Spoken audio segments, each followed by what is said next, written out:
একটা হলো হুসাইন ইসলাম, একটা হলো ইয়াজিদ ইসলাম। পৃথিবীর মধ্যে রাসূল আকরাম সাল্লাল্লাহু আলাইহি ওয়াসাল্লাম ঘোষণা করে গেলেন, এই পৃথিবীর মধ্যে আমি যখন থাকব না, আমার পরে ইমামতির দায়িত্ব, কারণ এই জামে নামাজের মধ্যে, এই মেম্বারের মধ্যে আমার নাতি হাসান হুসাইন, এই বাংলাদেশ নয় গোটা পৃথিবীর মধ্যে মুসলিম মিল্লাতের ইমাম হিসেবে গণ্য হবে। গোটা জাতিকে আমি নবীর আলোচনা, আমি নবীর কথাগুলো শোনাইবে। এই ঘোষণাটা কার? জোরে বলেন, ঘোষণাটা কার? রহমতের নবী রাহমাতাল লিল আলামিনের। মারহাবা বলেন না, কার? রাসূল নিজে বলে গেলেন, আমার কলিজার টুকরা হাসান হুসাইন। জোরে জোরে চিল্লায় বলেন মারহাবা।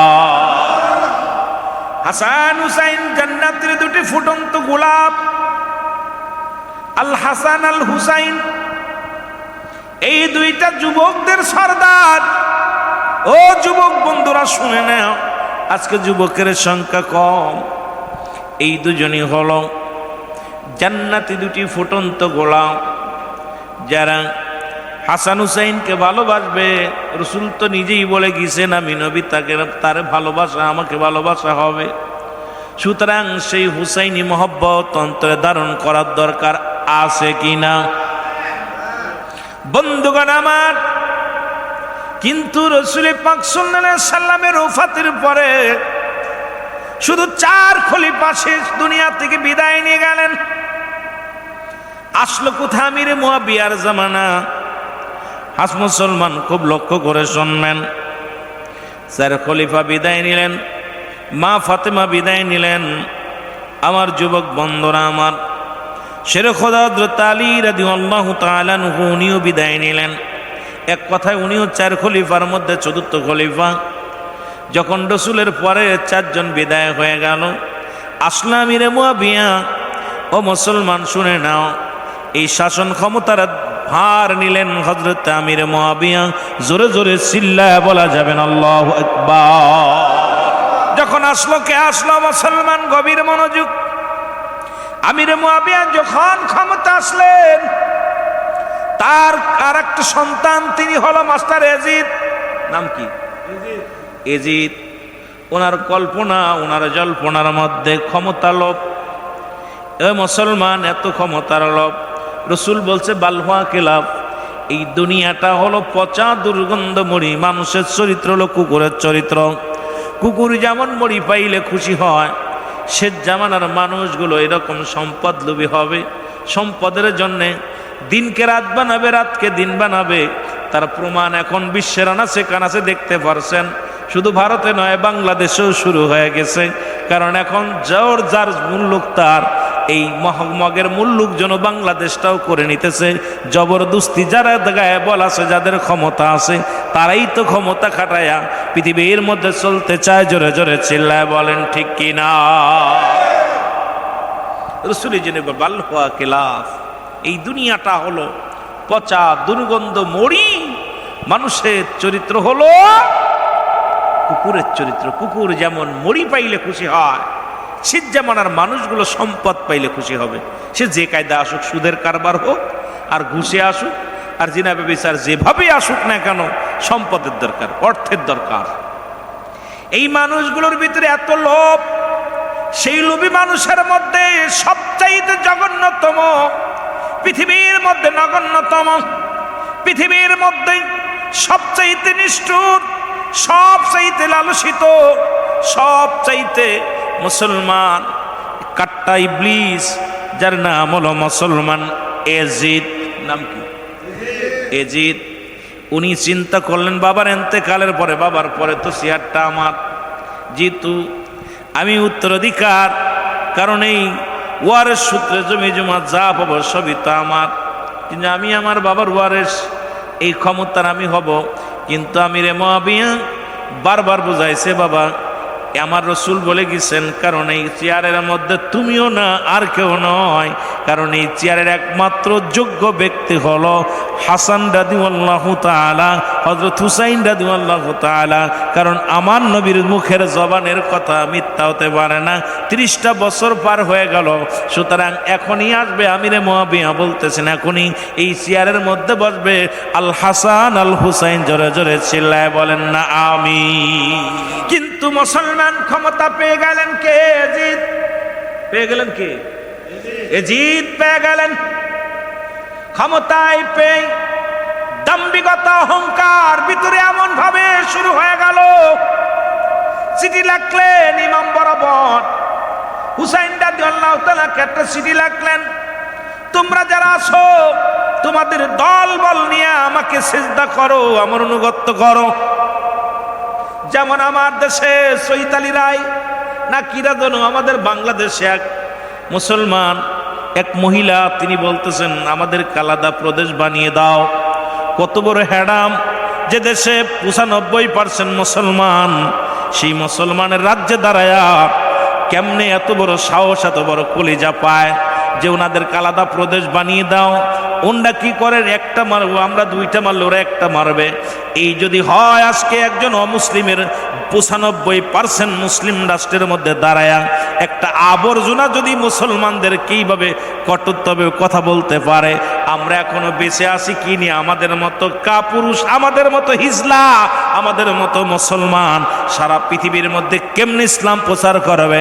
ওই হুসাইনের যুগ যদি হতো মুসলমান, ওই হযরতে বেলালের যুগ যদি হতো, রাসূল পাক সাল্লাল্লাহু আলাইহি সাল্লামের সাহাবীর যুগ যদি হতো, আমার মন বলে বাংলাদেশে এই 95 জন নয়, একজন মুসলমানও টিকে থাকা বড় কষ্টকর হয়ে যেত। জোরে জোরে বলেন ঠিক কি না? যে দেশে মুসলমানেরা ঠিক মতো আযান দিতে পারে না, যে দেশে মসজিদগুলো ভেঙে দেওয়া হয়, সেখানে কোন সনাতন ধর্মদের যারা আছে তাদের মাথা ব্যথা নাই, অথচ মুসলমান শুনে নাও, বাংলাদেশের মুসলমানরা তোদেরকে যেমন বুকের ভিতর রাখে, তোদের কলিজার মধ্যে রাখে, তোদেরকে যত ভালোবাসে, আমার মন বলে পৃথিবীর মধ্যে অমুসলিমদেরকে এত ভালো কোনো রাষ্ট্রে বাসে না। তারপরও মুসলমানদেরকে উগ্রবাদী বলো, মুসলমানদের জঙ্গলিবাদী বলো, মুসলমানদের সন্ত্রাস বলো, তোমাদের এই এত বড় হ্যাডাম দেখে এত বড় কথা শোনা পর আমাদের পায়ের তল থেকে মাটিগুলো সরে যেতেছে। কারণ এখনো প্রশাসন যদি এই ভারতের এজেন্ট দালালদেরকে ধরে যদি এখনো বিচার না করে, আমার মন বলে এ মুসলমান এই সমস্ত মানুষগুলো আর একটা কারবালা বাংলাদেশের মধ্যে ঘটিয়ে দেবে। জোরে জোরে চিল্লায় বলেন ঠিক কিনা? এজিদ চিঠি লিখলেন, যত হুসাইনের পক্ষে যারা আছো সবাই তোমরা আমাকে পায়ে ধরবা, আমাকে সেলট দিবা, আমার কাছে অনুগত হবা, আমার বায়াত গ্রহণ করবা, আমাকে ইমাম বলে মেনে নিবা। যখন লেখলেন, কিন্তু রসুলের কিছু প্রেমিকেরা আছে, হুসাইনের যারা প্রেমিক আছে, তারা বলতে লাগলো জীবন দেয়া দিব, তবু ওই বদমাইশ, ওই ঘুষখোর, ওই নিশাখোর, যিনি মদ খান, মদ পান করেন, নারী পান করেন, এত বড় ভয়ঙ্কর নিষ্ঠুর, যার আমাদের দেশের যে সমস্ত উলামা ইকরামদের জবান দিয়ে যার প্রশংসা বাইর হয়, আমি মনে করি তারাও ওদের বংশধর। জোরে জোরে চিল্লায় বলা যাবে না ঠিক কি না? ওদের দোসর, ওদের দালাল, এই দালালগুলো বাংলাদেশটাকেও আবার কার মুসলমান, ওই কারবালার একটা ইতিহাস আমাদেরকে স্মরণ করতে হবে। ওরা চায় আবার দ্বিতীয় কারবালা হোক বাংলাদেশে। আমার ভাইয়েরা শুনে রাখো, আমরা হুসাইনি প্রেমিক, আমরা হাসান হুসাইনকে ভালোবাসি, আলে বায়াতকে ভালোবাসি, জীবন দিয়া দিবা আলে বায়াতের জন্যে, তবু মাথা নত করব না। জোরে জোরে চিল্লায় বলেন ঠিক কি না? আই হুসাইন আয় রে হাসান, কান্দে বাংলার মুমিনগণ, বলো আয় হুসাইন আয় রে হাসান, কান্দে বাংলার সুন্নিগণ, জোরে বলো আয় হুসাইন আয় রে হাসান, কান্দে বাংলার মস। বহু দূরে আসেন আপনি,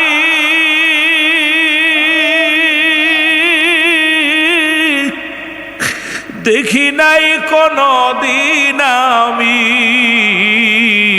স্বপ্নে যুগে চাই গো দিদার, স্বপ্নে যুগে চাই গো দিদার, শুধু যে আপনার। আয়ে হোসাইন আয় রে খাচান, কান্দে বাংলার সুন্নি গণ। আয় হোসাইন আয় রে খাচান, কান্দে বাংলার সুন্নি গণ। এ ভাইরা আমার, বন্ধুরা আমার, এজিদ কিন্তু সারা পাত্র না, হুসাইন কিন্তু নথ মানা পাত্র নয়। সুবহানাল্লাহ বলেন না। হুসাইন অনুসারী যারা ছিলেন তারা হুসাইনকে বললেন, হুসাইন, হাসান হুসাইন শোনো, আমরা মরতে রাজি, জীবন দিতে রাজি, তবু এজিদের অনুসরণ করা আমাদের দ্বারাই সম্ভব না। এজিদকে দিদের বায়াত আমরা গ্রহণ করতে পারবো না। এজিদ মুসলমান ক্ষিপ্ত হয়ে গেলেন, চিন্তা করলেন ওনার আর বুঝতে বাকি নাই, আমার শত্রু অন্য কেউ নয়, আমার শত্রু আর কেউ নয়, আমার শত্রু এখন একমাত্র রসুলের নাতি হাসান হুসাইন। এই দুজনকে যদি দুনিয়া থেকে সরিয়ে দেয়া যায় তাহলে আমি এজিদ চিরতরে ক্ষমতায় বসে থাকতে পারবো। এই চেয়ারে আর কেউ নড়া দিব না। এই চেয়ার আমার, যতদিন আমি চাইব ততদিন এই চেয়ারের মধ্যে বসে থাকতে পারবো। কারণ এই মক্কা মদিনা গোটা পৃথিবীর মধ্যে আমার শত্রু এখন দুজন, তারা হলো আল হাসান আল হুসাইন। উনি চিন্তা করলো, এই দুইটারে যদি শেষ না করতে পারি আমার গদি টিকে রাখতে পারবো না। হাত করা শুরু করলো মুসলমানদের, মুনাফিক মুসলমান। এক নাম্বার হলো দেলি মুসলমান, 2 নাম্বার মালি মুসলমান, 3 নাম্বার রেশমি মুসলমান, আর 1 নাম্বার মুসলমান ছিল মুনাফিক মুসলমান। পৃথিবীর মধ্যেই মুনাফিক মুসলমানেরা পৃথিবীর সবচেয়ে বড় ক্ষতি করছে। আমার বাজানেরা, অমুসলিমেরা যত বড় ক্ষতি না করছে, মুনাফিক নাম্বার মুসলমান সবচাইতে ইসলামের 12টা বাজিয়েছে যারা বড় ক্ষতি করছে।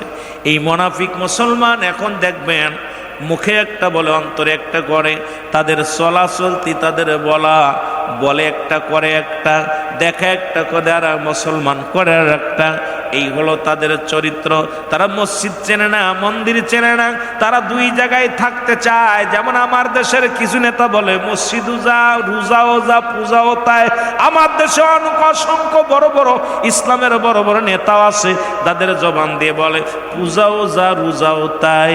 মুসলমান হিন্দু ধর্ম, হিন্দুরাও যা পালন করে, মন্দিরে যায়, আমরা মসজিদে যাই, ওরা উপাসনা করে, আমরা উপাসনা করি। এরা যারা ওদের সঙ্গে মেশাল দিতে যায়, ওরা যারা ওদের সঙ্গে মিশ্রিত হতে চায়, মনে করবে এরা ওদের চাইতে কোনো অংশে কম নয়। পৃথিবীর মধ্যে সবচেয়ে ইসলামের বড় শত্রু এরা। জোরে জোরে চিল্লায়া বলা যাবে না, ঠিক কি না? মুসলমান কেমনে মারা যায়? ওই যে বললাম হায়রত মীর মুশাররফ লেখলেন, আমি বললাম বালহুয়া কিলাব, পৃথিবীটা হলো মানুষ লুবি। এই পৃথিবীর মানুষ হলো পচা দুর্গন্ধ, পৃথিবীটা হলো এই সারা পৃথিবী হলো দুর্গন্ধ মরি। মানুষের চরিত্র হলো কুকুরের চরিত্র। আজকে এই চরিত্র, আজকে মুসলমান 100 টাকার জন্য একজন মানুষ হত্যা করে। মুসলমান আজকে দুনিয়ার মধ্যে একজন আর একজনকে কিছু অর্থের বিনিময়ে হত্যা করে। আজকে গাড়িতে আগুন দিতেছে, বাড়িতে আগুন দিতেছে, মন্দির ভাঙ্গে, মসজিদ ভাঙ্গে। এর একটাই কারণ হলো লোভে পড়ে গেছে মানুষগুলো। জোরে জোরে চিল্লায় বলা যাবে না, ঠিক কি না? চিন্তা করে কারে দিয়া শেষ করা যায়, যাকে বলে না আরে নবীর, আমার নবীর আহলে বায়াত, আরে আমার নবীর নাতি, কেমনে মারবো, কেমনে হাত উঠাইব? আর শেরে খোদা হযরত আলীর সন্তান যিনি বাঘ, শেরে খোদা, ও মুসলমান শুনে নাও, যার কথা শুনলে মক্কা মদিনার মানুষগুলো তরতর করে কাঁপত। এই আলীর সন্তানের কলিজার মধ্যে কেমনে হাত দিব, মারা সম্ভব নয়। কোনো নেতা রাজি হয় না, কোনো ব্যক্তিও রাজি হয় না। কেমনে মারা যায়? বড় চিন্তায় পড়ে গেলেন আমার ভাইরা, আমার বন্ধুরা, আমার বড় চিন্তায় পড়ে গেলেন। কাকে দিয়ে শেষ করা যায়? মহিলার কাছে গেলেন, যা যুক্তি করলেন, মহিলাকে বললেন, বুন্ডা আমার একটু উপকার করে দিবা। উপকারটা হলো হাসান তো এখন ক্ষমতায় বসতে চায়, মুসলিম মিল্লাতে সবাই মিলে তারে বসতে দিতে চায়, কিন্তু উনি যদি ক্ষমতায় যায় তাহলে আমার নেতৃত্ব শেষ। এই চেয়ার যদি চলে যায় বাঁচা সম্ভব নয়। যে কোনো মূল্যে যে কোনো কৌশলে আমার চেয়ারের প্রয়োজন। তোমরা যেমনি পারো আমার চেয়ার ঠেকাইতে হবে। তোমাকে আমি মোটা অঙ্ক দিব, মোটা টাকা দিব, সম্পদ দিব, বকশিস দিব। তুমি যে কোনো মূল্যে হাসানকে হত্যা করার প্ল্যানটা করে দাও। আমার বাবারা আমার হাসান রাদিয়াল্লাহু তাআলাকে মারার যুক্তি বললে এটা কোনো ব্যাপার না, আমি দুনিয়া থেকে তাকে সরাইয়া দিব, বিনিময় আমাকে কিছু হাদিয়া দাও।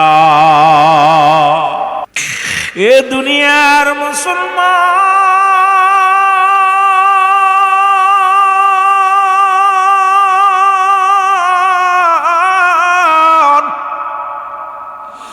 হুসাইন রাদিয়াল্লাহু তাআলা দেখতে বলে, ভাই হাসান কে বিস্ফোরণ করাইল, তুমি আমার বলো। হাসান বলে, না কারোর নাম বলবো না রে ভাই।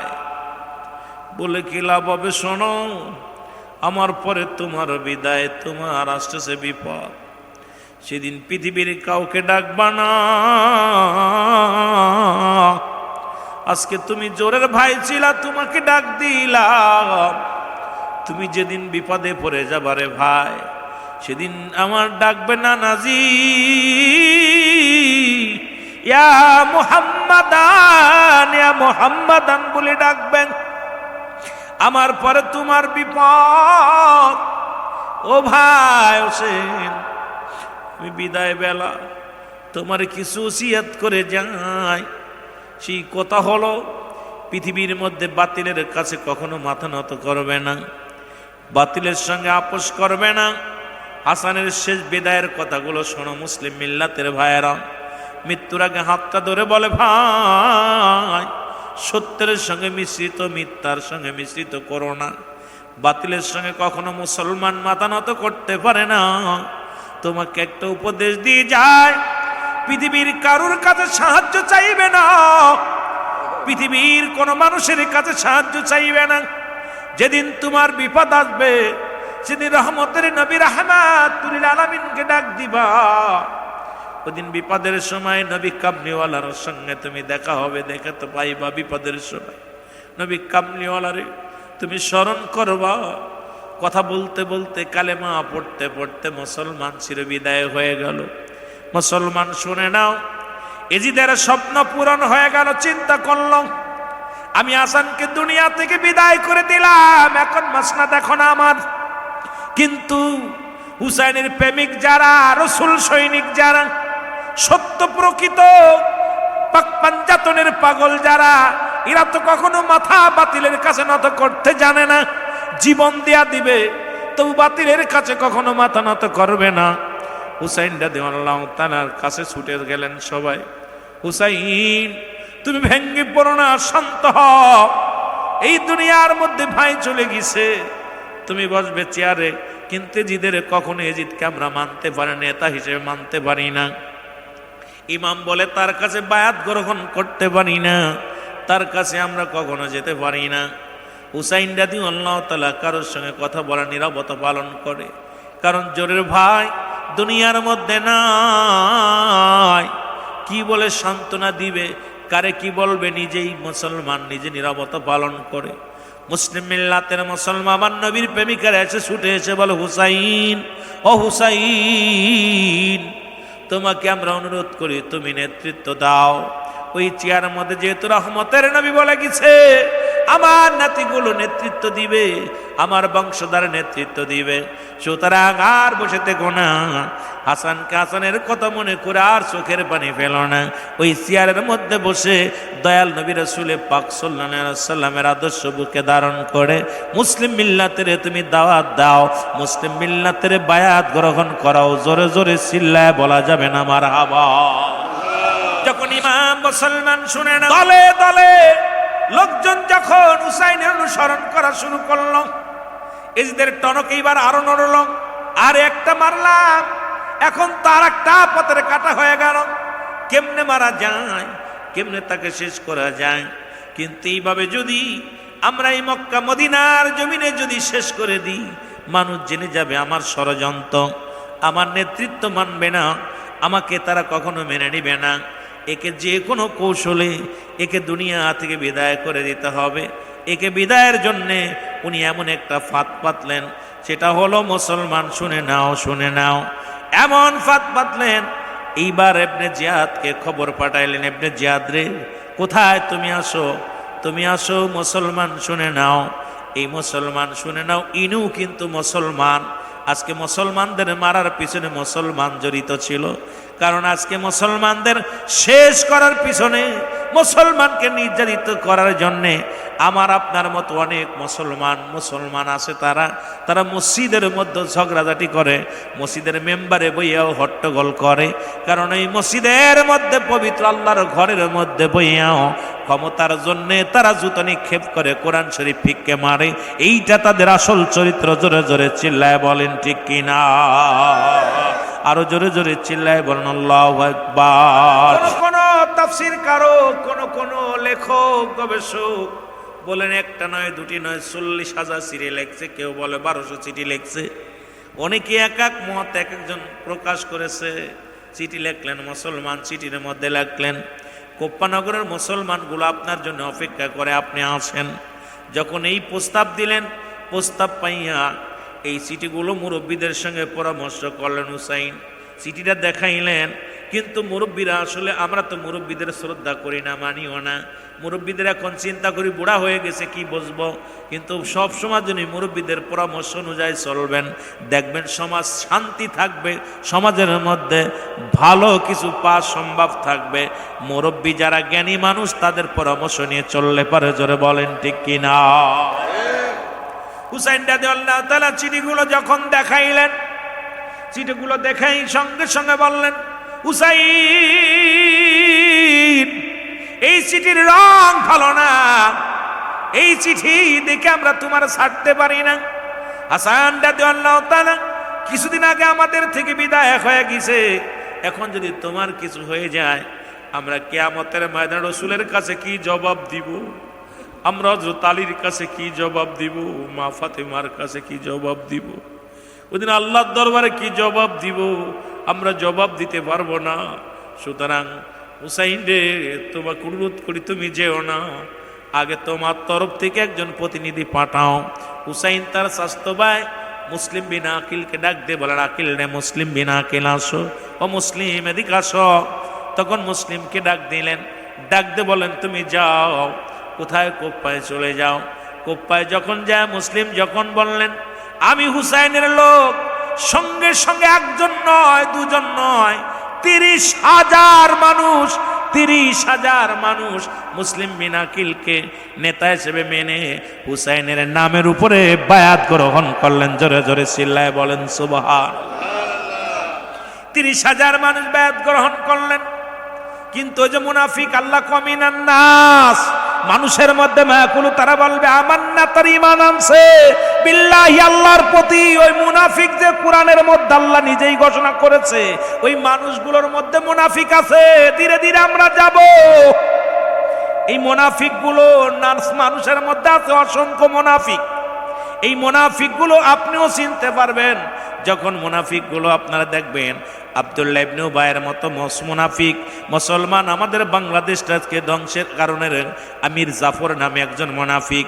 এইরকম অসংখ্য মুনাফিকের কারণে পৃথিবীর মধ্যে মুসলমানদের যত ক্ষয়ক্ষতি হয়েছে, কিয়ামতের ময়দানে কি জবাব দিবা? তুমি এক মুসলমান হয়ে আর এক মুসলমানের ক্ষতি করলা, কারণ কোরআনের অবমাননা করলা, হাদিসের অবমাননা করলা, আমার নবীরে কষ্ট দিলে, ইসলামকে কষ্ট দিলা, আল্লাহর দরবারে জবাব দিতে পারবা না। জোরে জোরে চিল্লায় বলো ঠিক কিনা?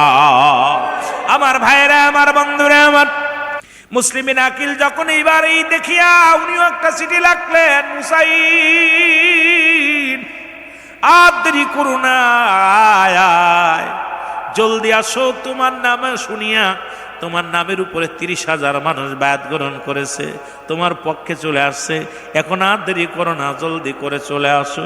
চিঠিখানা পাইয়া হুসাইন হাতের মধ্যে পায় অত্যন্ত আনন্দিত হলেন। চিন্তা করছে, আরে কুফা নগরে যাব ইসলামের দাওয়াত দেওয়ার জন্যে, একজন নয়, দুজন নয়, 72 জন। কোন কোন জায়গায় লেখছে মুসলমান 70 জন। এই লোকগুলো নিয়ে আবার কোন জায়গায় লেখছে 80 জন। এই মানুষগুলো নিয়ে মুসলমান রওনা হয়ে গেলেন কোপ্পানগরের দিকে। জোরে জোরে চিল্লায়, আর একটু জোরে জোরে চিল্লায় বল আল্লাহু আকবার। এইদিকে দিকে হাসি, সব লোকে খুশি রে, হুসাইন চলেছে কারবালাতে, বলো হুসাইন। অনেক মুনাফিকরা বলতে পারে যে কারবালায় যে শহীদ হইতে আনন্দের কিসে ভাই? হুসাইন তখনও জানে না যে আমি শহীদ হয়ে যাব, আমাকে হত্যা করবে। হুসাইন তখনও জানে আমি নানা দানের সত্য ইসলাম কালেমার দাওয়াত দেওয়ার জন্য যাইতেছি, অসংখ্য মানুষের অমুসলিমদেরকে কালেমার মালা পরাইব, ইসলামের পথে ধাবিত হবে। এই জন্য সে উচ্চ মাতা শির উঁচু করে রওনা দিচ্ছে। যারা বলেন না মারহাবা। এই দিকে দিকে হাসি, সব লোকে খুশি রে, হুসাইন। আরো জোরে বলেন হুসাইন চলেছে। 72 জন কাফেলায় শিশু আজগার সঙ্গে যায়, 72 জন কাফেলায় শিশু আজগার সঙ্গে যায়, দিতে কালেমার দাওয়াত যে, হুসাইন চলেছে কারবালাতে, বলো হুসাইন। কোথায় আমার নানাজি, ছুটে চলছি আজ আমি, কোথায় আমার নানাজি, ছুটে চলছি আজ আমি, দিব কালেমার দাওয়াত কুফাতে, হায় হায় দিব কালেমার দাওয়াত কুফাতে, হুসাইন চলেছে কারবালাতে, বলো হুসাইন।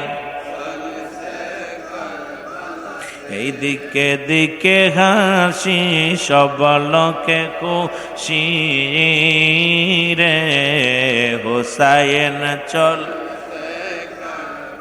আরো জোরে বলেন হুসাইন চল। নানা উম্মত নর নারী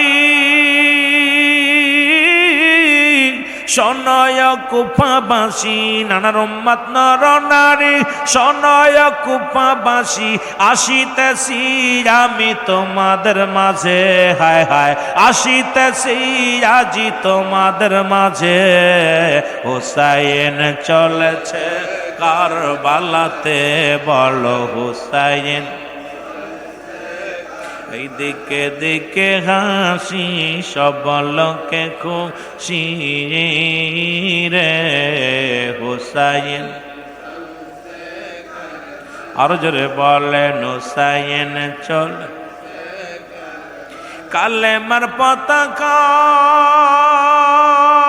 উড়িবে আকাশে, কালেমার পতাকা উড়িবে আকাশে, খুশি হবে মোর নানাজি যে, হায় হায় খুশি হবে মোর নানাজি যে, হুসাইন চলেছে।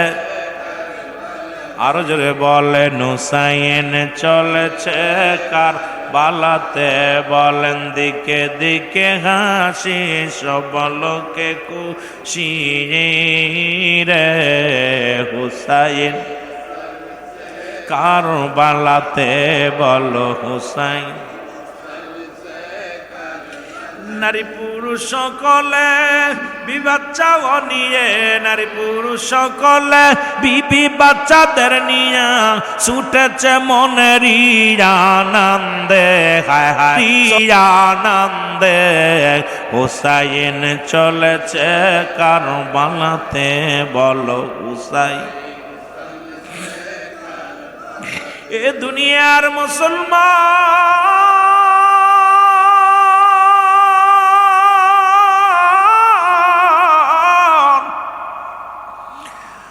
ও যুবক বন্ধুরা শোনো, হুসাইন রাদিয়াল্লাহু তাআলা চিঠি পায় যখন রওনা দিয়ে দিছে, এদিকে মুসলমান এজিদের লোকজন খবর পাইলেন, এজিদু খবর পাইলেন ইবনে জিয়াদ ইবনে জিয়াদের অনেক যুবকেরা কালেমা পড়ে মুসলমান হয়েছে। এজিদ চিঠি আর একটা লিখলেন, ইবনে জিহাদ তোমাকে দিয়েছিলাম যে দায়িত্ব, তুমি দায়িত্ব পালন করতে পারো নাই। তোমাকে তো গভর্নর তো দূরের কথা, তোমাকে কতল করা হবে ভয়ভীতি দেখাতে লাগলেন। মুনাফিক মুসলমানেরা রাতারাতি পোল্টি মারলেন, নাউজুবিল্লাহ বলেন না, পোল্টি মারলেন। হুসাইনের পক্ষ ছাড়িয়া আবার এজিদের পক্ষে চলে আসলেন। এজিদের পক্ষে আসিয়া মুসলিম বিন আকিলকে চির বিদায় করে দিলেন, হত্যা করলেন।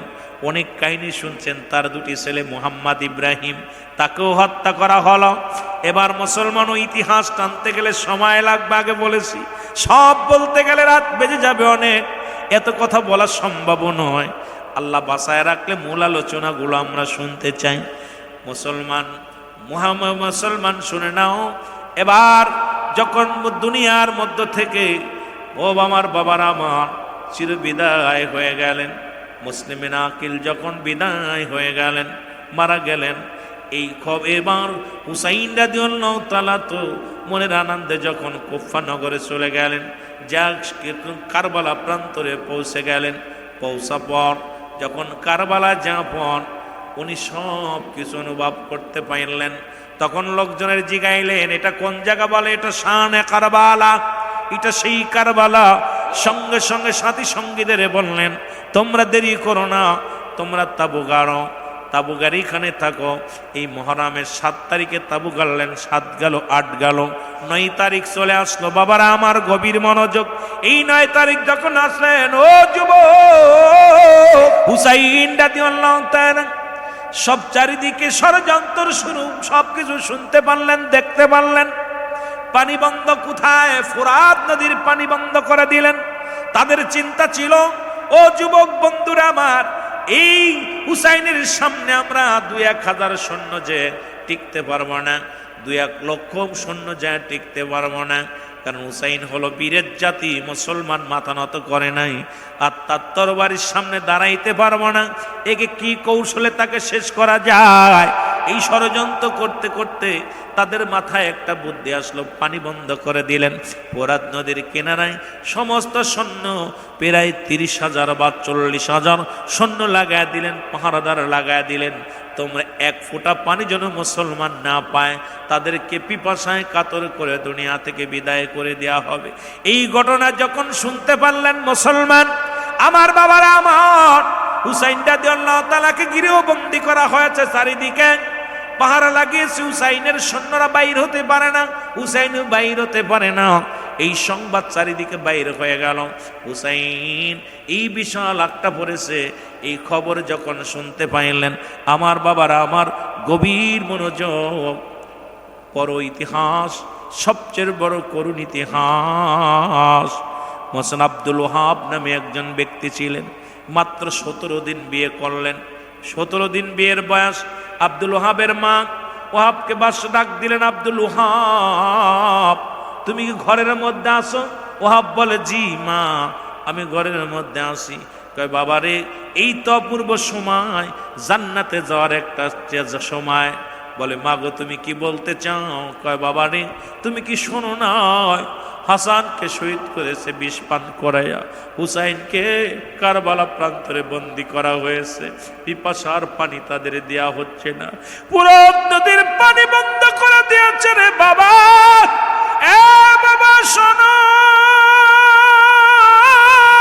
আব্দুল ওহাব রে, তোমাকে অনুরোধ করে তুমি আর দেরি করো না, যাও তুমি ওই কারবালায় চলে যাও, ফোরাত নদীর কিনারে চলে যাও, হুসাইনকে একটু পানির ব্যবস্থা করে দাও, যদি শাহাদতের পেয়ালা পান করো জীবন দিয়ে দিবা, আমি কিয়ামতের ময়দানে বলবো আল্লাহ আমি একজন শহীদের মা ছিলাম, হুসাইনকে সাহায্যের জন্য, পানি দেওয়ার জন্য আমি আমার কলিজার টুকরাকে কোরবানি করে দিছি। এরে মুসলমান শুনে নাও, গভীর মনোযোগ। আব্দুল ওহাব ডাক দিয়ে বলে, মা ও মা তুমি যাইতে বলতেছো? বলে বাবা যদি জান্নাত কামাই করতে চাস আর বসে থাকিস না রে বাবা, তুই জান্নাতে যেতে চাও আর বসে থাকো না বাবা, যাও যাও আমার নবীর আহলে বায়াতদের পাশে দাঁড়াও, তাদের জন্য জীবন দিয়া দাও। মুসলমান আব্দুল ওয়াহাব কয় মাগো আমার বিদায় দাও, আমি যাব। চলে গেলেন বিবির কাছে। ডাকতে মাত্র 17 দিন বিবাহ করেছে, নতুন বিবি ঘরের মধ্যে। আমার যুবক বাবারা, আব্দুল ওয়াহাব বিবির ঘরের মধ্যে ঢুকে সালাম বিনিময় করে বলে, আব্দুল ওয়াহাব বলে, বিবি ও বিবি তুমি শুনছনি? বলে কি স্বামী কি শুনছনি? বলে বিবি রে, আমার নবীজির আহলে বায়াত, আমার নবীর নাতি হুসাইন নাকি বন্দী হয়ে গেছে কারবালায়। আমার নবীর নাতি হুসাইন ওই না কারবালা প্রান্তরে তাদেরকে বন্দী করেছে, পানি বন্ধ করে দিছে। এই কারণে রে বিবি রে, আমি যাইতে চাই ওই ফোরাত নদীর পানিগুলো ছেড়ে দেওয়ার জন্যে, হুসাইনের মুখে পানি দেওয়ার জন্যে, হুসাইন শিবিরে পানি পৌঁছায় দেওয়ার জন্যে। বিবি ডাকতে বলে, স্বামী রে আমি অত্যন্ত খুশি, ও আমার স্বামী আপনি যাবেন ফোরাত নদীর পানি দেওয়ার জন্যে, আপনি যাবেন আল্লাহ নবীর নাতি হযরত রাসূল আকরাম সাল্লাল্লাহু আলাইহি ওয়াসাল্লামের নাতি হুসাইনকে সাহায্যের জন্যে। আমি অত্যন্ত খুশি, এমন একজন স্বামী পাইয়া আমিও ধন্য হলাম। ও আমার স্বামী শোনেন, তবে আপনি জানের ভয়ে ফিরে আসবেন না, জীবনের মায়া করবেন না, আপনি বাতিলের সঙ্গে যুদ্ধ করে জীবনটা কোরবানি করে দিবেন। কিয়ামতের ময়দানে আমি দাঁড়ায় বলবো, আল্লাহ আমি একজন শহীদের বিবি ছিলাম, আমি যেন কিয়ামতের ময়দানে আল্লাহর দরবারে আমার নবীর দরবারে যায় বলতে পারি, ইয়া রাসূলুল্লাহ, আমি যেন আমার রাসূলের দরবারে দাঁড়ায়া চিৎকার মেরে বলতে পারি, ইয়া রাসূলুল্লাহ, ইয়া নবী আল্লাহ, ইয়া রাহমাতাল লিল আলামিন, আমি একজন অবলা নারী, আমি শহীদের বিবি ছিলাম, আপনার আহলে বায়াতদেরকে বাঁচানোর জন্য, আপনার হুসাইনকে রক্ষা করার জন্য আমার স্বামী জীবন দেয়া দিয়েছে। জোরে জোরে চিল্লায় বলা যাবে না আল্লাহু আকবার। মা পিছন থেকে ডাকতে বলে, আব্দুল ওয়াহাব আমার শেষ নসিহত শুনে নাও, জীবনের ভয় করো না, মৃত্যুকে পরোয়া করো না, নতুন বিবির মায়ায় পড়ো না, কারণ 17 দিন সবে মাত্র বিয়ে করেছো। তুমি বিবির মুখের দিকে তাকাইয়া কয়েকবার দেখলাম তুমি বিবির মুখের দিকে তাকাইলা, হয়তো বিবির মায়ায় পড়ে আব্দুল ওয়াহাব রে জীবন দিতে চাইবা না। আমার রাসূলের চাইতে পৃথিবী তার কেউ বড় না, হাসান হুসাইনের চাইতে আর কেউ বড় নাই রে আব্দুল ওয়াহাব। আমি মা হয়ে তোকে উপদেশ করতেছি, আমার রাসূলের প্রেম অন্তরে ঢুকাইয়া, হাসান হুসাইনের মহব্বত অন্তরে ঢুকাইয়া ওই হুসাইনকে কারবালা থেকে রক্ষা করো বাবা। জীবন দিয়া দাও, জীবন দিয়া দাও, প্রমাণ করে দাও জীবনের মা করো নাই, হুসাইনের প্রেমে চোখের পানি ফেলছো। জোরে জোরে চিল্লায় বলা যাবেন আল্লাহু আকবার। আব্দুল ওয়াহাব ছুটে গেলেন, যুদ্ধের ময়দানে ছুটে গেলেন, খোলা তরবারি নিয়ে ডাকতে বলেন, এ সেনারা তোমরা পানিগুলো ছেড়ে দাও, এই ফোরাত নদীর কিনারা থেকে সরে যাও। এই ইবনে জিয়াদের লোকজন, ইজদের লোকজন বলে, তুমি কে? বলে, আমি হুসাইনের প্রেমিক, আমি রাসূলের প্রেমিক। কয়, তোমার কি জীবনের ভয় নাই, মরণের ভয় নাই? কয়, শোনো রে ইজদের লোকেরা, শোনো, তোমরা কাকে ভয় দেখাও, কারে তোমরা ডর দেখাও? আমার গর্ভধারিণী মা আমার রাসূলের ভালোবাসায়, হুসেনের মহব্বতের ভালোবাসায় আমাকে জীবন দেওয়ার জন্য পাঠাইছে কারবালার ময়দানে। আমি এসেছি জীবন দেওয়ার জন্য, বাঁচার জন্য নয়। মরণের চিঠি হাতে করে আনছি, শুনে নাও, জীবন দিয়া দিব, মাথা নত করব না। আর আজকে যদি আমার হুসাইন যদি পানি না পায়, আমার হুসাইন যদি পিপাসায় কাতর হয়, একটা মুসলিম মিল্লাতের একটা সৈন্য যদি কষ্ট পায়, আমি তোমাদের কাউকে ছাড়ব না, হুঁশিয়ার করে দিলেন। এ মুসলমান শুনেন, আব্দুল ওয়াহাব যখন এই বাণী দিলেন, তখন কিছু লোক তার বিরুদ্ধে করলেন, কয়েকশো লোক আসলেন, তাদেরকে আব্দুল ওহাব হত্যা করলেন। জোরে জোরে চিল্লায় বল আল্লাহু আকবার। এক একটাকে তরবারি দিয়ে চিরপারে বিদায় করে দিলেন। ইয়া রাসূলুল্লাহ বলে এক একটা কোপ দেয়, এক একটা তরবারি চালায়, ইয়া রাসূলুল্লাহ বলে ডাক দেয়, আর কত মজা পায়, তৃপ্তি পায়।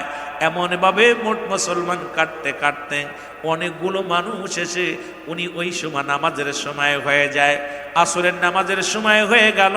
এইবার চিন্তা করলেন, আব্দুল ওহাব চিন্তা করে, আমি নবীর প্রেমিক, আমি রসুলের প্রেমিক, আমি হুসাইনের প্রেমিক, নামাজ আমি ছাড়বো না, নামাজটা আমি আদায় করে নিই। খুব বড় কল করবেন আমার বাবারা। আব্দুল ওহাব ওযু করলেন, ওযু করিয়া যখন উনি নামাজের জন্যে ওনার একটা তোয়ালে ফেলিয়া জমিনের মধ্যে নামাজের মধ্যে দাঁড়াইলেন। আব্দুল ওহাব যখন দাঁড়াইলেন, পিছন থেকে ও মুসলমান শুনে নাও, এজদের সৈন্যরা আসিয়া ওই মসজিদের ওই নামাজগত অবস্থায় আব্দুল ওহাবকে চির বিদায় করে দিলেন। মুসলমান বিদায়ের পরে আব্দুল ওহাব ইয়া রাসূলুল্লাহ বলে একটা চিৎকার মেরেছিল, ইয়া রাসূলুল্লাহ, আমি জীবন চলে গেল, আমি আপনার আলে বায়াতের জন্য কিচ্ছু করতে পারলাম না। এক ছিল আমার আল্লাহর হুকুম নামাজ, দ্বিতীয় ছিল আপনাকে রক্ষা করে। ইয়া রাসূলুল্লাহ, ইয়া হাবিবাল্লাহ, আপনার আলে বায়াত, তাদেরকে আমি রক্ষা করতে পারলাম না, আমাকে আপনি ক্ষমা করে দিয়েন। একটা চিৎকার মারিয়া চির বিদায় হয়ে গেলেন। ইন্না লিল্লাহি ওয়া ইন্না ইলাইহি রাজিউন। আব্দুল ওহাব ইন্তেকাল করলেন, তাকে মারা হলো। ওই মুসলমান তারা কি করলেন? নামাজগত অবস্থায় চির বিদায় করে দিলেন। ও যুবক বন্ধুরা আমার, এই চারিদিকে কেন যেন একটা থমথমে বিরাজ করতেছিলেন। সবার মুখে একই দুনিয়ারে, এই মানুষটা তো কোনো অপরাধ করে নাই, এই মানুষটার মুখে ছিল, তোমরা ফোরাত নদীর ছেড়ে দাও, কিনারা থেকে সরে যাও, হুসাইনকে তোমাদের তো মারতে আসে নাই, হুসাইন তোমাকে কাটতে আসে নাই, হুসাইন তোমাদের জমি জমা দখল করতে আসে নাই, হুসাইন আসছে একটা দাওয়াত নিয়ে, লা ইলাহা ইল্লাল্লাহু মুহাম্মাদুর রাসূলুল্লাহ। জোরে জোরে চিল্লায়া বলা যাবেন আল্লাহু আকবার। আই হুসাইন আয় রে হাসান, কান্দে বাংলার জনগণ। আই হুসাইন আয় রে হাসান, কান্দে বাংলার মুসলমান। বলো আই হুসাইন হাসান, কান্দে বাংলার আজও আমরা ভুলি নাই গো,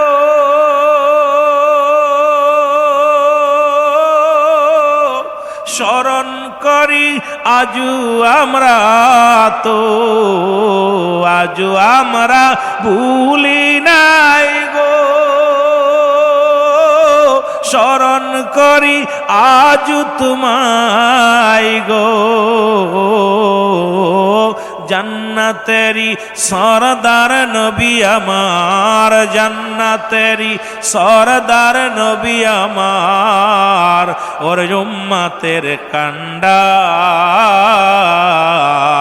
আয়ে হোসাইন আয় রে হাসান, কান্দে বাংলার মুসলমান।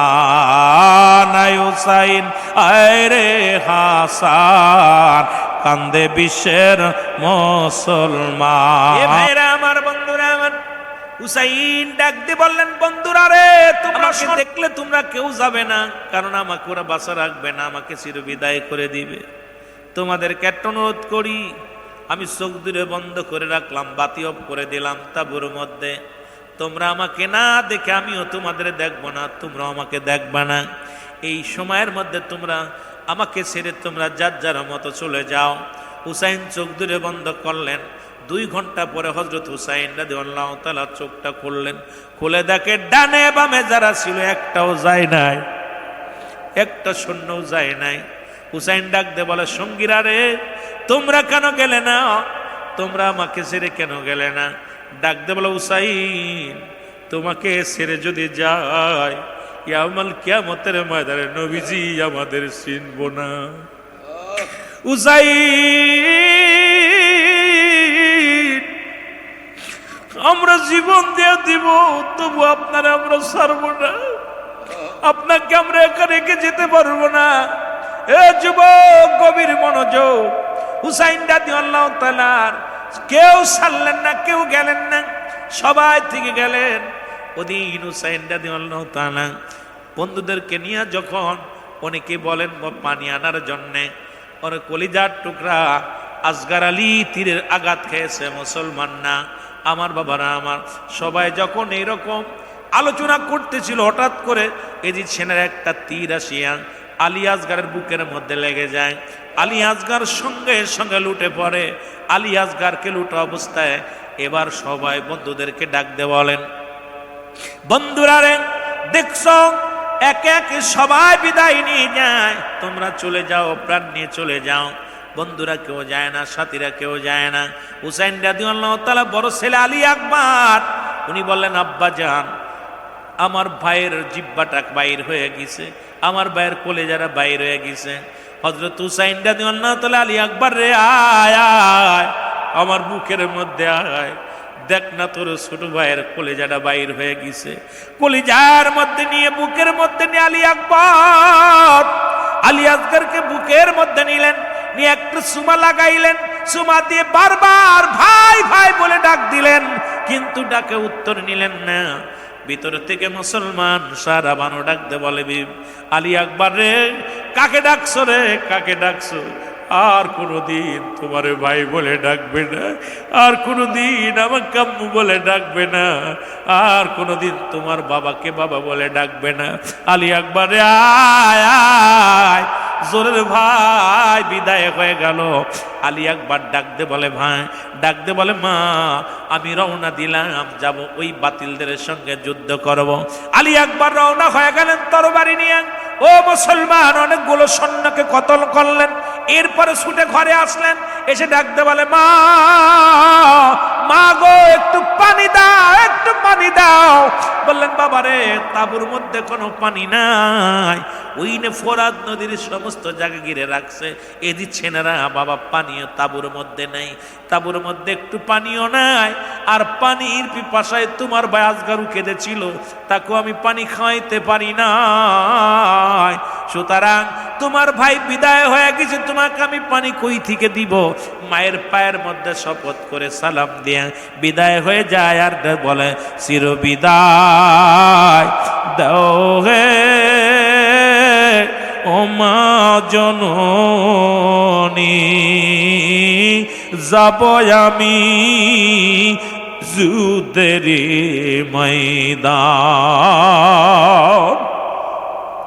যাব আমি যুদ্ধের ময়দান, চির বিদায় দাও হে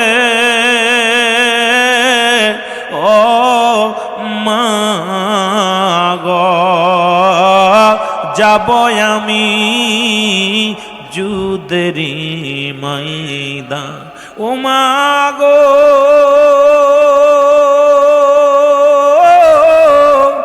কে আর ডাকবে দাদা বলে, কাকে নিব কোলে আর আদর করে? নাই বেঁচে নাই আমার জোরের ভাই, ও মা গো, যাব আমি যুদ্ধের ময়দান। বলো, যাব আমি ও মা গো, ছেড়ে দিও দুধের দাবি,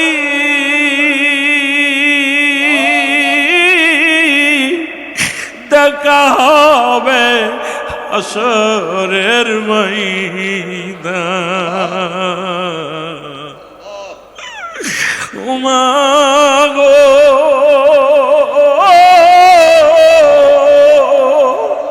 ছেড়ে দিও দুধের দাবি,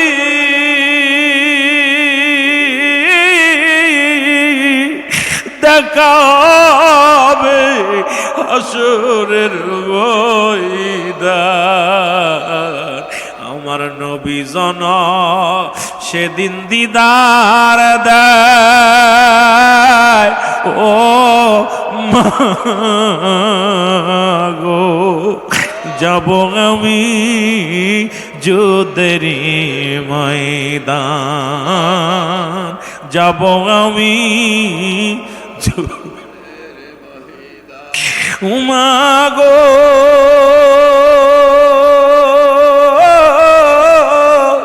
বাবাকে রাখি যায় যাইতেছি যুদ্ধেতে একা বেঁচে থাকলে হবে যে দেখা ও মা গো যাব আমি যুদ্ধেরই ময়দান বল যাব আমি এ ভাইয়েরা আমার বন্ধুরা আমার আলী আকবর যাইয়া বিসমিল্লাহ আল্লাহু আকবার বলে তরবারি চালায়া দিছে অনেকগুলো সৈন্যকে কতল করলেন দুনিয়া থেকে অনেকের বিদায় করিয়া দিয়া নিজেও বিদায় হয়ে গেলেন শাহাদাতের পেয়ালা পান করলেন ইন্না লিল্লাহি ওয়া ইন্না ইলাইহি রাজিউন হুসাইন রাদিয়াল্লাহু তাআলার কানে খবর আসলো হুসাইন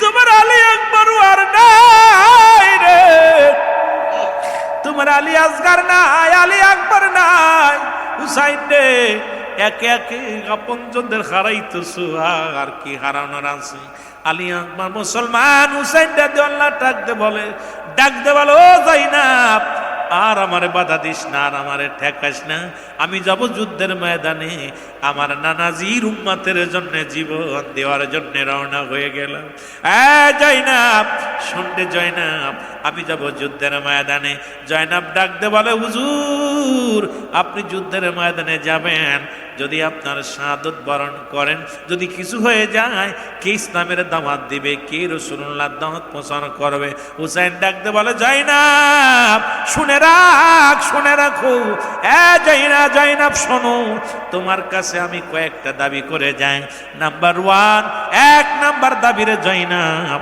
ও জয়নাব শুনে যাও আমার জয়নাল বড় অসুস্থ জয়নাল ঘরের মধ্যে পড়ে আছে অসুস্থ তাবুর মধ্যে পড়ে আছে আমার জয়নালকে দেখে রাখবা আমার জয়নালকে যদি দেখে শুনে রাখবা যদি বেঁচে থাকো মক্কা মদিনায় নিয়ে যেও আমার জয়নালকে দেখে রাখবা জয়নাল ভিতর থেকে ডাক দে বল বাবাজি আমি যাব যুদ্ধের ময়দানে হুসাইন ডাক দে বলে জয়নাল রে তুমি অসুস্থ ও জয়নাল তোমাকে আমি রেখে গেলাম আমার নবীর উম্মতের জন্য রেখে গেলাম জয়নাল কাঁদতে লাগলেন হযরত হুসাইন রাদিয়াল্লাহু তাআলা ডাক দে বলে জয়নাব ও জয়নাব শোনো আমি কয়েকটা দাবি কয়েকটা উপদেশ তোমারে দিয়ে যাই কয়েকটা নসিহত তোমারে করে গেলাম রে জয়নাব এক নাম্বার হলো শুনে রাখো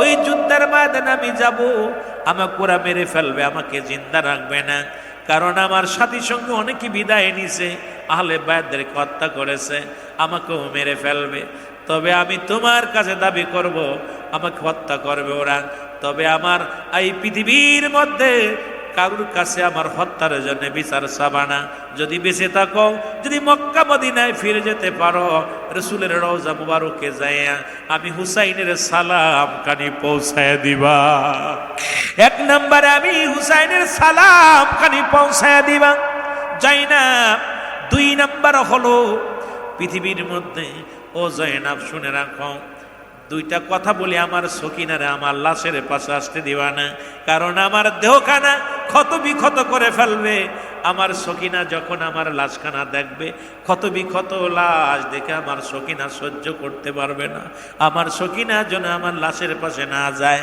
ও জয়নাব শুনে রাখো জয়নাব কোথায় আমার জয়নাব পায় আমার নানাজির পাগড়ি মোবারক নিয়ে আসো হযরত হুসাইন রাদিয়াল্লাহু তাআলা যখন ডাক দিলেন পাগড়ি মুবারক জায়নাব পাগড়ি মুবারক নিয়ে আসলেন। রাসূল পাক সাল্লাল্লাহু আলাইহি ওয়াসাল্লামের পাগড়ি মুবারক হাতের মধ্যে নিয়ে ডাক দে বলে, জায়নাব আমার নানাজির পাগড়ি মুবারক মাথার মধ্যে লাগাইয়া। জায়নাব হযরত হুসাইন ডাক দে বলে, নানাজি তোমার মুকুট আমার মাথার মধ্যে লাগাইলাম, জীবনের ভয়ে যেন ফিরে না আসি, বাতিলের সঙ্গে যুদ্ধ করতে করতে যেন জীবন দিতে পারি, কখনো যেন মাথা না নত না করি গো বা নানাজি, ও আমার নানাজি। এই বলিয়া মাথার মধ্যে পাগড়ি মুবারক লাগাইলেন। এবারে ডাক দে বলে, জায়নাব রে দেরি করো না, হযরত আমার রাসূলের পাগড়ি যেহেতু আনছো, আমার আব্বা জানের জুলফিকার মুবারক নিয়ে আসো। এবার জুলফিকার মুবারক আনলেন। শেরে খোদ হযরত আলী যে জুলফিকার দিয়া যুদ্ধ করেছিল সেই তরবারিটা নিয়ে হযরত হুসাইন রাদিয়াল্লাহু তাআলার হাতের মধ্যে দিলেন। হাতের মধ্যে তরবারিটা নিয়ে একটা চিৎকার মেরে ডাক দিয়ে বলে, বাবাজি এক হাতে তরবারি, মাথার মধ্যে রাসূলুল্লাহর পাগড়ি মুবারক নিয়ে চললাম, যেন যুদ্ধের ময়দানে আমি মাথা নত না করি, বাতিলের সঙ্গে আমি জীবন দিয়া দিব, তবু যেন মাথা নত না করি রে মুসলমান, শুনে নাও। ডাক দে বলে, জায়নাব আমির হামজার বল্লভটা নিয়ে আসো। আমির হামজার বল্লভ টানা হলো। বাম হাতের মধ্যে বল্লভ খানা নিলেন, ডান হাতে জুলফিকার খানা হাতের মধ্যে, মাথার মধ্যে রাসূলুল্লাহর পাগড়ি খানা লাগাইলেন। লাগাইয়া রাসূলুল্লাহ বলে একটা চিৎকার মেরে ডাক দে বলে, জায়নাব রে বিদায় দাও, আর দেরি করো না রে জায়নাব, ও জায়নাব আর দেরি করো না, যদি বেঁচে থাকো তাহলে মদিনায় যায় আমার নানাজির রওজায় যে সালাম দিবা, আর আখিরাতে দেখা হবে, পরপারে দেখা হবে রে জায়নাব রে। এই বলে হুসাইন রাদিয়াল্লাহু 2 রাকাত নামাজ আদায় করলেন। তাবুর মধ্যে 2 রাকাত নামাজ আদায় করিয়া তরবারিটা হাতের মধ্যে নিয়ে, আমির হামজার বল্লভখানা হাতের মধ্যে নিয়ে, রাসূলুল্লাহর পাগড়ি মুবারক নিয়ে চোখের পানি ছেড়ে ডাক দিয়ে কাঁদতে কাঁদতে রওনা হয়ে গেলেন যুদ্ধের ময়দানে। চিরবিদায় দাও হে ও জায়নাব রে, ডাকিতেছে নানাজি আমার, বলো ডাকিতেছে নানাজি আমার, বলো ডাকিতেছে ও জায়নাব রে, নাই যে কেহ জরারি ভাই, কার কাছে কই মনের ব্যথা রে, যুদ্ধেরই ময়দান ও জায়নাব রে, ডাকিতেছে নানাজি আমার, বলো ডাকিতেছে। আদর করে মোর নানাজি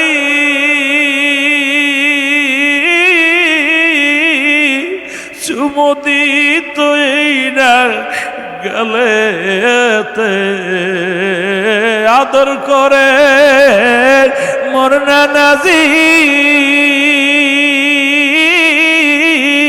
চুমো দিত এই না গায়ে রে, এগাড়া কাটবে এ জিদ শয়তান ও জায়নাব রে, ডাকিতেছে নানাজি আমার, বলো ডাকিতে। একটু মহব্বতে বলেন, চিরবিদায় দাও হে ও জায়নাব রে, ডাকিতেছে নানাজি আমার, বলো ডাকিতেছে। থাকতো যদি ধরায় নানা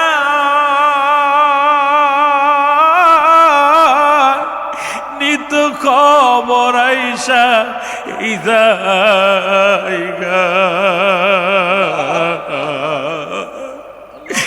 থাকতো যদি দাঁড়ায় না না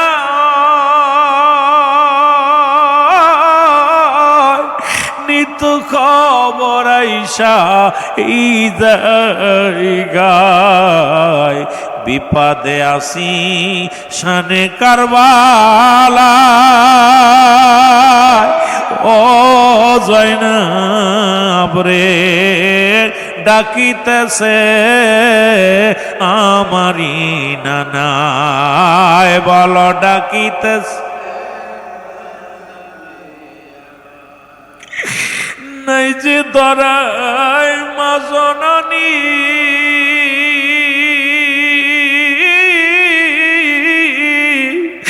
দুঃখ বলবো কারে আমি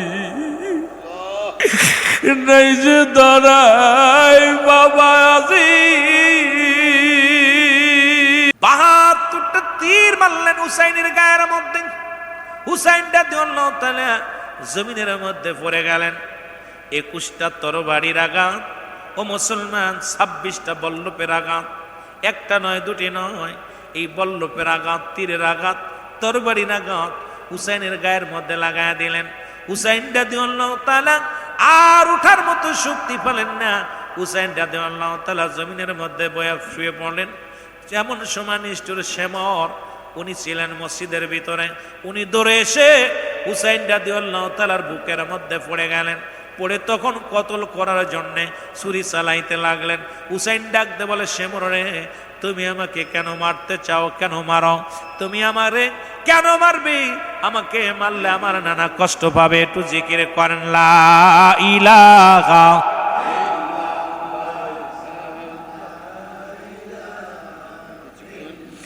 আরো জোরে লা ইলাহা জবান খোলে লা ইলাহা বেজান মগার মনের বেদনা আয় খায় বুঝাইলে কেউ আইরা শোনাইলে কেউ শোনে না বলো শোনাইলে কেউ অগ শোনেন সাগে মদিনা লা ইলাহা আরো জোরে লা ইলাহা লা ইলাহা মুহাম্মদ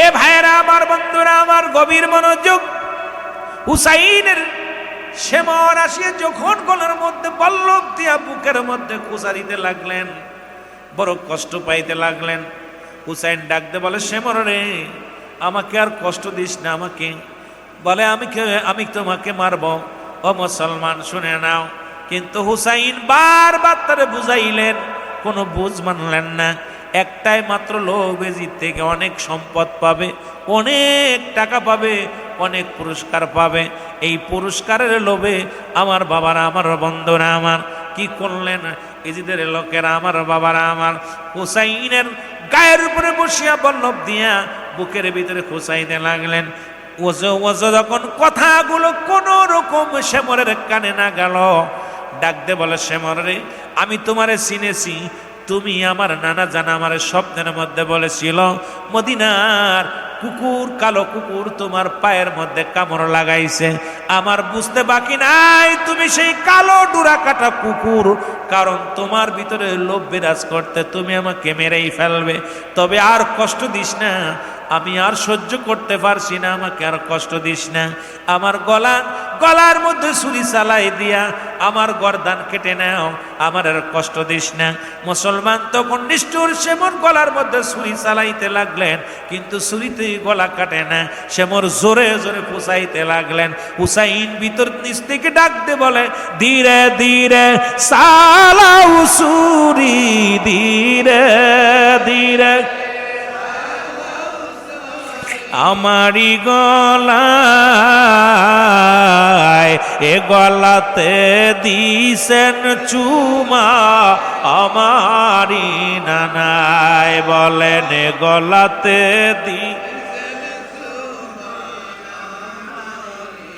অনুনায় বিনাই করি নিষ্ঠুর তোমারে,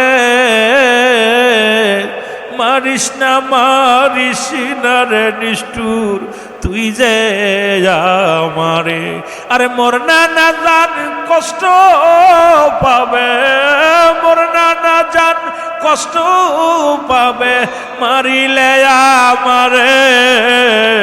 আরে আমার নানা কষ্ট পাবে, আরে আমার নানা দুঃখ পাবে, মারিলে আমারে। ধীরে ধীরে চালাও ছুরি, ধীরে ধীরে আমারি গলায়,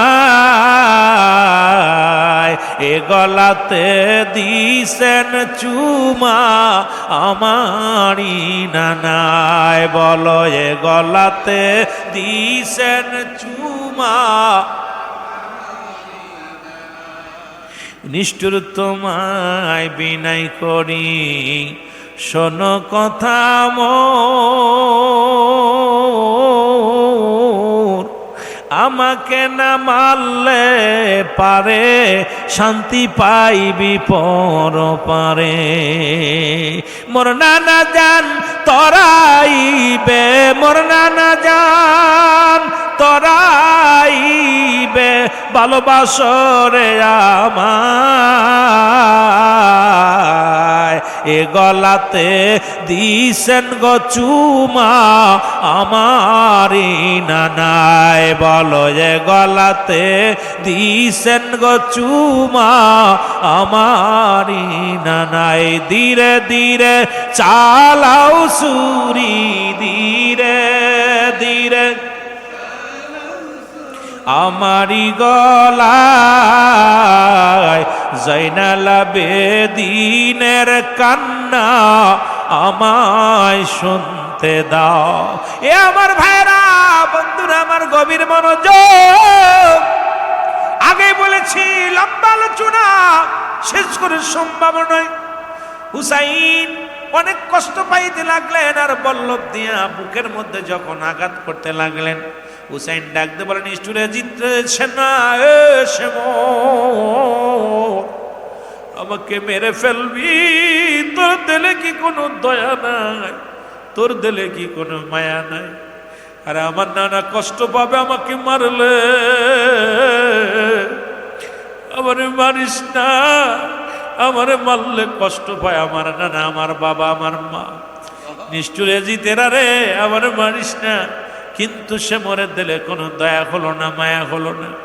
হোসাইন ডাকতে বলে, নিষ্ঠুর রে, তোর দিলে কোনো দয়া নাই, মায়া নাই। আরে আমার এই গলা কাটবে না, ওই অলকমের মধ্যে আমার নানুজির চুমা দিছে, আমার অলকমের উপর দিয়া পোষ লাগায়া দে। তখন নিষ্ঠুর শ্যামর কি করলেন, অলকমের উপর দিয়া পোষ লাগায়া দিলেন। সঙ্গে সঙ্গে হুসাইন রাদিয়াল্লাহু তাআলার মুসলমান মাথাটা গর্দান থেকে আলাদা হয়ে গেল। জোরে জোরে চিল্লায় বলা যাবেন আল্লাহু আকবার। এর রক্তে লালে লাল হইল কারবালার ময়দান, বলো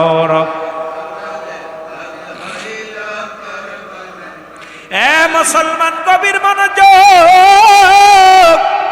শুধু মেরে ক্ষন্ত হয় নাই, হুসাইনের মাথাটা কি করলেন, এই জমিনের মধ্যে তার মুখের মধ্যে থুতু নিক্ষেপ করলেন, তরবারির উপরে উঠাইয়া থুতু নিক্ষেপ করলেন, হুসাইনের পণ্যের কাপড়টা খুলে ফেললেন। কত বড় নিষ্ঠুর জাতি, কত বড় নেমহারামি জাতি, কত বড় নগণ্য জাতি, কত বড় নিকৃষ্ট জাতি। তাদের প্রশংসা যারা করে তখন কলিজার মধ্যে আগুন ধরে যায়।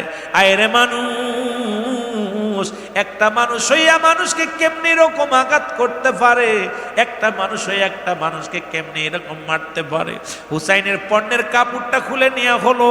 হুসাইনকে মুসলমান শুনে নাও, হুসাইনের মুখের মধ্যে থুতু নিক্ষেপ করা হলো। এই জমিনের মধ্যে মাটি পর্যন্ত কেঁদেছিল, কিন্তু নিষ্ঠুরের দেলে কোনো দয়া নাই। ঐতিহাসিক গান বলেন ইবনে আব্বাস ঘুমায় আছে, স্বপ্নের মধ্যে দেখে রাসূল ডাক দে বলে ইবনে আব্বাস আর ঘুমাস না রে, ঘুমাস না। ইবনে আব্বাস স্বপ্নের মধ্যে দেখে রাসূলুল্লাহর রওজা মুবারক থেকে রাসূলের রওজার মাটিগুলো থরথর করে কাঁপতেছে। হঠাৎ মাটিগুলো দুভাগ হয়ে গেছে। রাসূলুল্লাহ রওজার ভিতর থেকে উঠে লাফ মেরে উঠে দাঁড়ায় ডাক দে বলে ইবনে আব্বাস, মক্কা মদিনার মানুষের জানায়া দাও আমি কারবালার ময়দানে ছুটছি, আমার হুসাইন আর নাই, আমার হুসাইন আর নাই। মক্কা মদিনার মানুষের জানায়া দাও আমার হুসাইন আর দুনিয়ার মধ্যে নাই। আমার হুসাইনকে শাহাদাতের পেয়ালা পান করে দিছে, আমি নবী আর সহ্য করতে পারি না। এই মক্কা মদিনা থেকে আমি কারবালার দিকে ছুটে গেলাম, তুমি মক্কা মদিনার মানুষের জানায়া দাও। ইবনে আব্বাস বলে আমি গমের মধ্যে দেখে যখন তাকাইলাম, দেখি রে মুসলমান চারিদিকে এমন অবস্থা, ও যুবক যেন তামাম পৃথিবী নিয়ে পড়েছে জমিনের মধ্যে, আসমান জমিন ভারী, দুনিয়ার মধ্যে কালো মেঘ আকাশের মধ্যে। মুসলমান গভীর মনোযোগ, এই পৃথিবীর মধ্যে নিষ্ঠুর জাতিরা হুসাইনকে মেরে খন্ত হয় না। এই হুসাইনের দোসরা জুজ এই আপনাদের জমিনে আছে, এই চট্টগ্রামের জমি, চট্টগ্রাম বিভাগের মধ্যে আছে, যেহেতু নাসিনগর থানা আপনাদের, আপনারা বিবারিয়াত জেলা যেহেতু আপনারা চট্টগ্রাম বিভাগের মানুষ, এর মধ্যে বাহিনী আছে, বাংলাদেশের মধ্যে অসংখ্য জিত বাহিনী আছে। আমরা যখনই হুসাইনের প্রশংসা শুনে তখনই ওদের কলিজার মধ্যে মুসলমান আগুন ধরে যায়। যখনই হুসাইনের প্রশংসা শুনে তখনই ওদের মুসলমান মাথা নষ্ট হয়ে যায়। এই কারবালার মাস আসলেই, শানে কারবালার মাস, মুহররম মাস, ঈদে মিলাদুন নবীর মাস যখনই আসে, আমরা সুন্নিরা যখন হুসাইনের প্রেমে হয়, হুসাইন আয় হাসান আয় আলী আয় ফাতিমা বলে চিৎকার মারি, ওদের মুসলমান ওরা হাসি তামাশার রহস্য বানায় নাই। আমি আপনাদের অনুরোধ করবো, মুহররমের 1 তারিখ থেকে শুরু করে 30 তারিখ পর্যন্ত আল হাসান আল হুসাইনের মহব্বতের ফয়েজ অরিদ হয়। সুতরাং আপনারা আসেন, কিন্তু আমার বাবারা, আমার মুহররমের ওই যে ব্যক্তি একটা রোজা রাখবে, আল্লাহ পাক আপনার সারা জিন্দেগির সমস্ত গুনাহ মাফ করে দিবে। জোরে বলেন সুবহানাল্লাহ। আর একটু জোরে বলেন না।